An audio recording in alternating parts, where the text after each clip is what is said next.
Hello again. This is a patch I call Instant Ambience.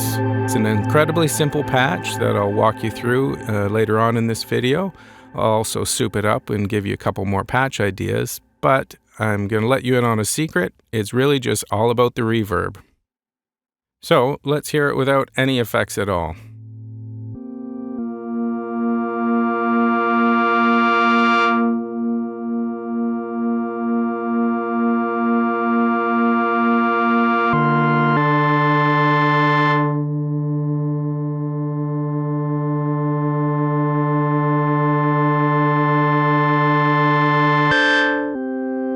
So, as you can hear, without the reverb, it's really nothing that special. It's just two really slow-moving sequences with slow envelopes. Obviously, the reverb is doing a lot of the heavy lifting, so let's put that back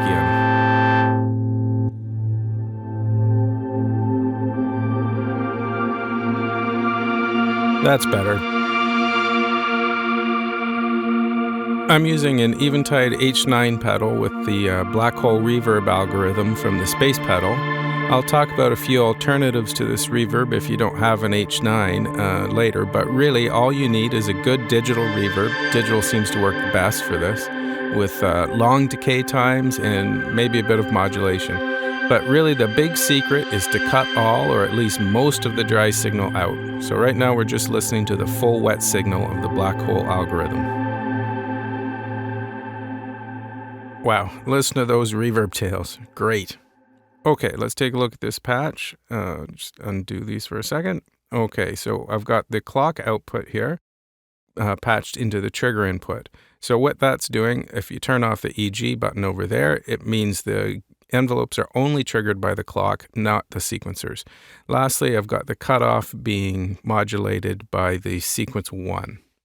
And really, that's all there is to it. I've got the tempo turned almost all the way down, really like a dirge tempo, and both filter and VCA envelopes with very long attack times, and for now, medium release times. I talk about the Subharmonicon envelopes in another video, but as a quick refresher, the envelopes are not re-triggered with each gate. After being triggered, they'll run their course and then wait for the next gate signal to start again.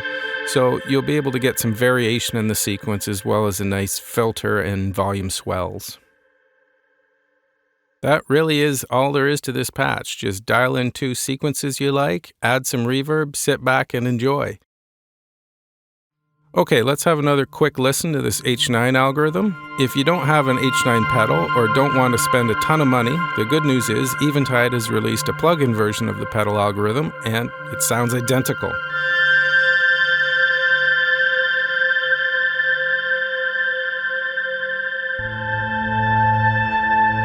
I love the sound of that reverb, but there are tons of fantastic sounding reverb pedals and plugins out there. I think I probably own more reverb pedals, racks, and plugins than any other kind of gear.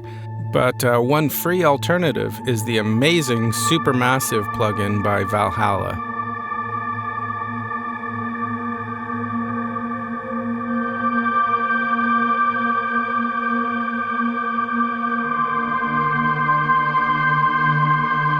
And did I mention it's free?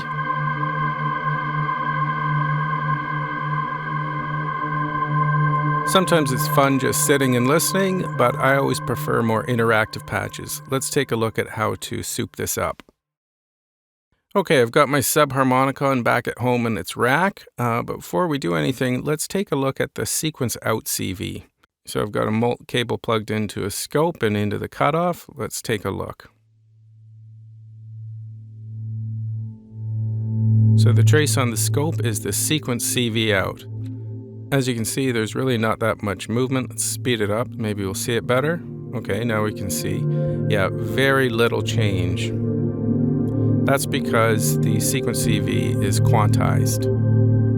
So let's unquantize it. Long press. And there we go. A lot more movement from the CV now. Speed it up a little bit more so we can really have a listen. Now you hear when it gets to step 4, it's a really abrupt change. So let's try to sort that out.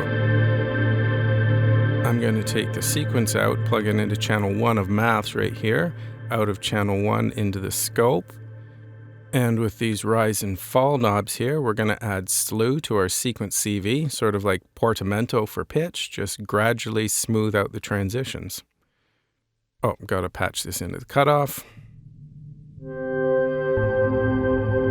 And turn on my scope. Okay, the bottom trace is the CV out of maths. So I'm going to play around with the rise, fall, and shape knobs on channel 1 to smooth out the CV and get gradual transitions between the sequence steps. That way I'll have a more natural sounding filter modulation. The attenuator on channel 1 controls the amount of filter modulation from our CV sequence.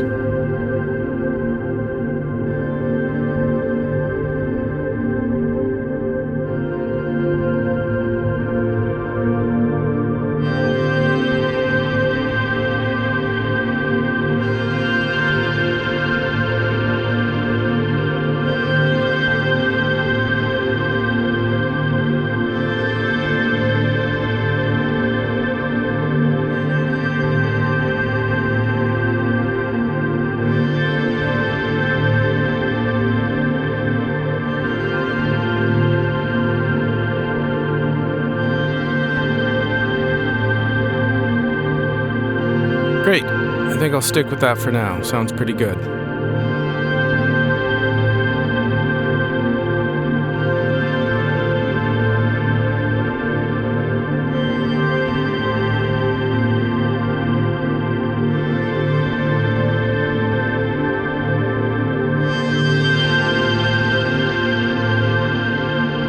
As always, subtle movements can really bring life to a patch. Just going to play around for a little bit.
Okay, let's take this patch to the next level. Going to move on to a more generative type patch. So I'm going to take the clock output and molt it, just using a little passive molt here.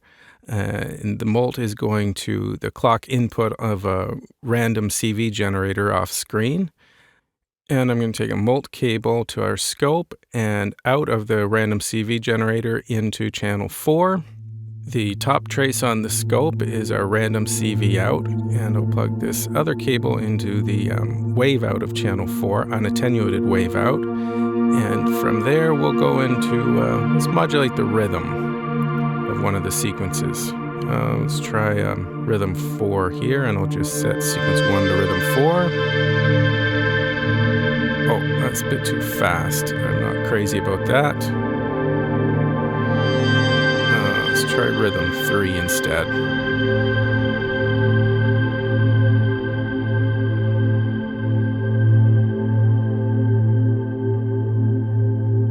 That's closer to what I'm after.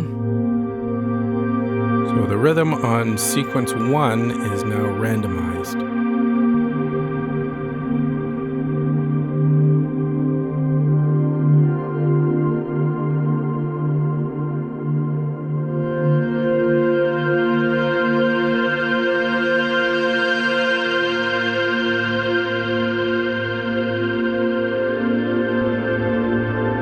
Okay, let's get another cable. I've got the attenuated out of channel 4, molted to the scope. That's the bottom trace. And from there, I'm going to go into the cutoff, replacing our sequence modulation.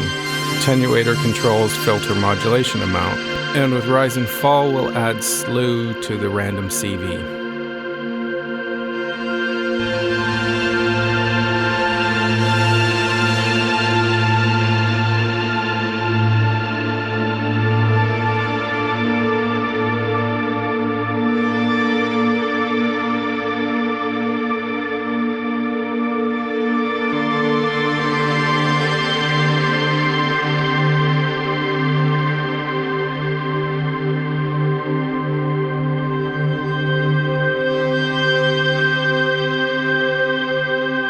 Okay, let's modulate the pitch of one of our sub-oscillators. So I've got a molt from channel 4 of maths going into VCO2 sub in.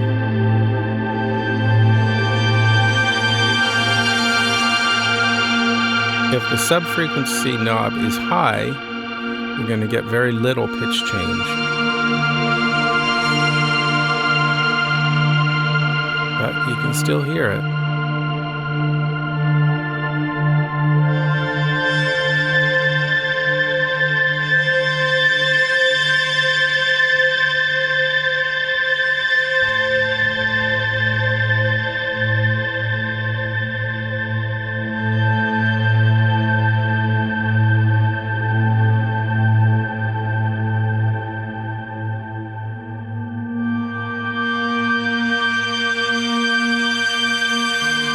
If we turn the frequency of sub 1 down, the pitch changes will be more audible.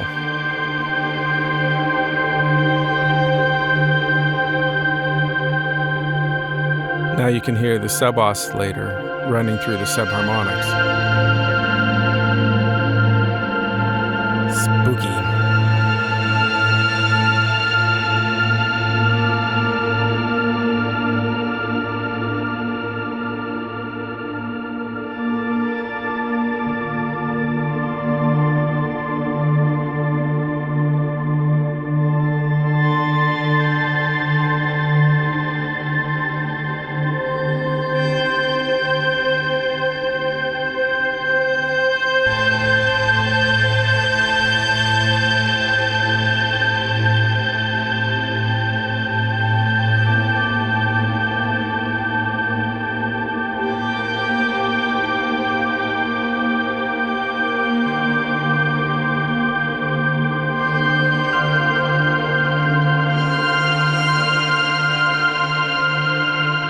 Okay, I'm going to unplug this, and I'm going to grab another passive mult.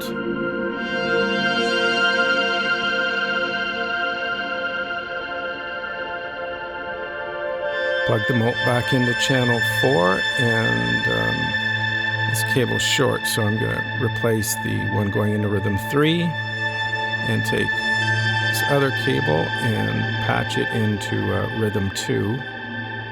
Which is now modulating the rhythm of sequence 2. Actually, instead of that, let's take that cable and plug it into channel 2 of maths, which is inverted at the moment, and out of channel 2 back into rhythm input of channel 3. Now we have inverted random CV modulating both rhythms.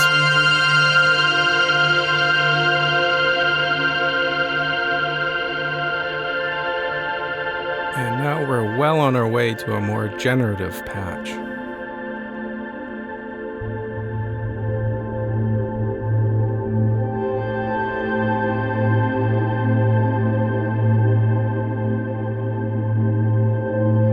All right, that about does it for this patch. We've just made a really simple ambient generative patch, and it sounds pretty good. So now I'm just going to experiment and have some fun with this patch until my camera shuts off. Thanks for watching. Hope you enjoyed.